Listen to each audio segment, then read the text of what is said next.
Hey everybody, and welcome to another edition of Board Games Hitting My Table. This is where I take a look at all of the games that I have played over the last couple of weeks. This episode is going to cover the second half of January 2025, and I've played some absolute crackers. Now before I get started on the games, I want to give a shout out to the show's sponsor, Keyenda.co.uk, who are my go-to online retailer, and if you use the link in the show notes or the QR code, then you can get 5% off your first order. But let's start with Keyflower. So, if you track my taste in games, you might know that Keyflower has ranked very high on my personal favourites. And it was so nice to get this one back to the table. It has been a little while, probably been over a year since I played this one.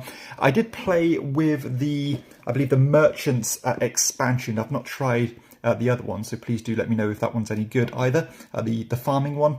But yeah, this game is just, well, to be honest, it's flawless. I can't really find a single thing I don't like about this kind of bidding, a little tile placement game. As you're building up your little village, you're using worker placement to claim the new tiles.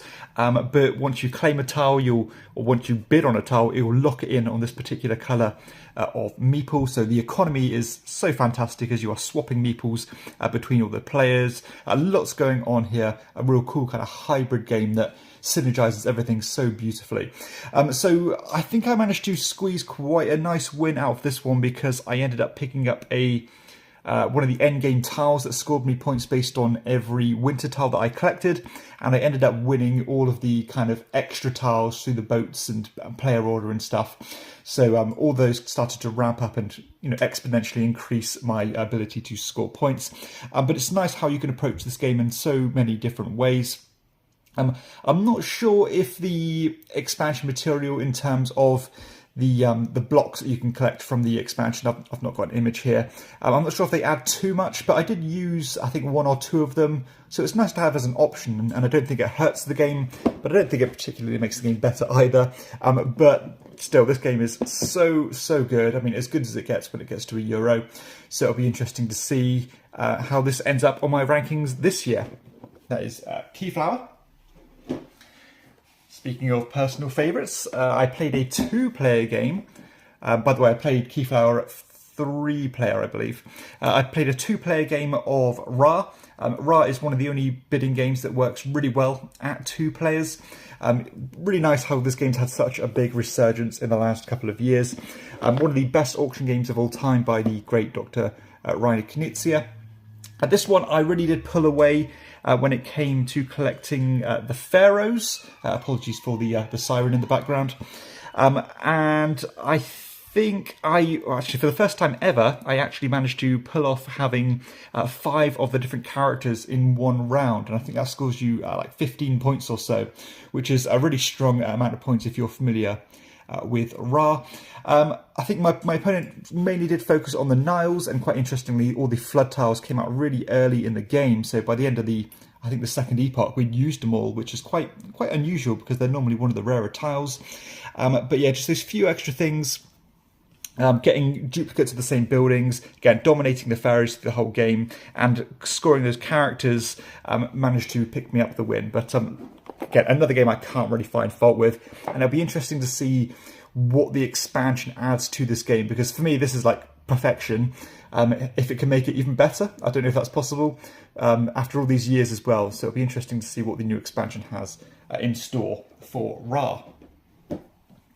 Let's go to a game that I only picked up last year, but it's an older game called Gold West. I played another game of this one at 2. Lovely resource management Euro, as you are basically managing these resources on this track, where it works almost like a Mancala style, where you'll pick up one of these dishes, you'll drop one off on the way, and whatever you're left with, you will use to build on the board, which will get you your new resources for the next round. But the further you delay your ability to gain these resources back, the more points you'll get. And whenever you claim these tiles, you'll compete on this kind of majority track here as well. And it was those majorities that managed to do well for me, because I think I managed to get 3 out of the 4, or maybe we tied one of them, but I know I got the majority of them. And that's because, unfortunately, my opponent missed a couple of opportunities to build. And if ever you don't build, you go into this kind of negative pool, which will score you negative points, but it'll also prevent you from increasing your majorities. I also managed to double down on these Boomtown abilities that scored me some endgame points based on, I can't remember what the criteria was. Oh yeah, it was my lowest of the 4 different types would score 2 points per one that I collected. So I tried to keep them as balanced as possible and then scored that twice, which ended up paying off quite nicely. So that is Gold West. Back to Knizia, we played a 2-player game of Babylonia, which I must say is not the optimal player count. It still works well, but it's much better at 3 or 4 players.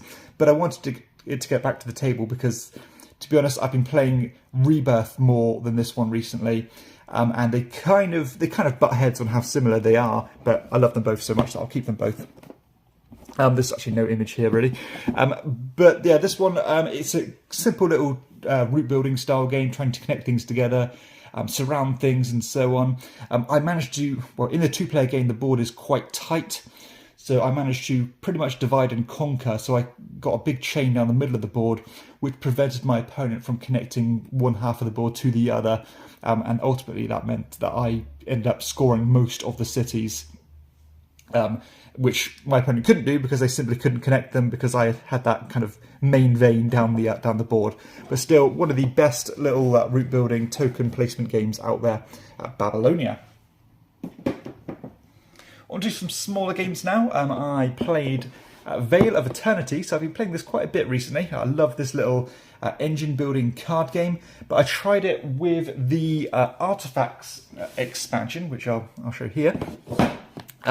So this one I was a little bit skeptical about because if I had the choice, I would say just add new cards to the Vale of Eternity, because the game is so perfectly designed in terms of how clean it is. But this one adds these tokens here. Sorry for the noise. Which will give you like a one-off ability per round, and you have to swap from round to round. Now they are fairly interesting in what they do. Like, for example, they can let you discard cards, or they can increase your ability to hold more cards. So they are very useful, and they are also variable. But I mostly wanted it for these additional cards, and quite fortunately, actually, in this most recent game, a lot of the new cards came out into the mix, and they seem to focus a bit more on discarding cards and scoring points that way, or getting benefits by discarding existing cards. And there's also this other somewhat strange and, dare I say it, tacked on mechanism of having like a personal discard pile and then retrieving them back into your hand. Again, this is a bit like the expansion I mentioned earlier with Keyflower. I think it's a nice expansion, but I don't think it's essential, if you want to put it that way. But still, Vale of Eternity, I'll pretty much take any material you've got because it's such a great game. So that is the Vale of Eternity with the Artifacts expansion. We played a very quick game of Rome in a Day. Nice little tile placement game where you're trying to build things or connect things together and place them next to the matching building types. A little I split you choose mechanism. Again, I think this one does usually work better at 3 or 4 players.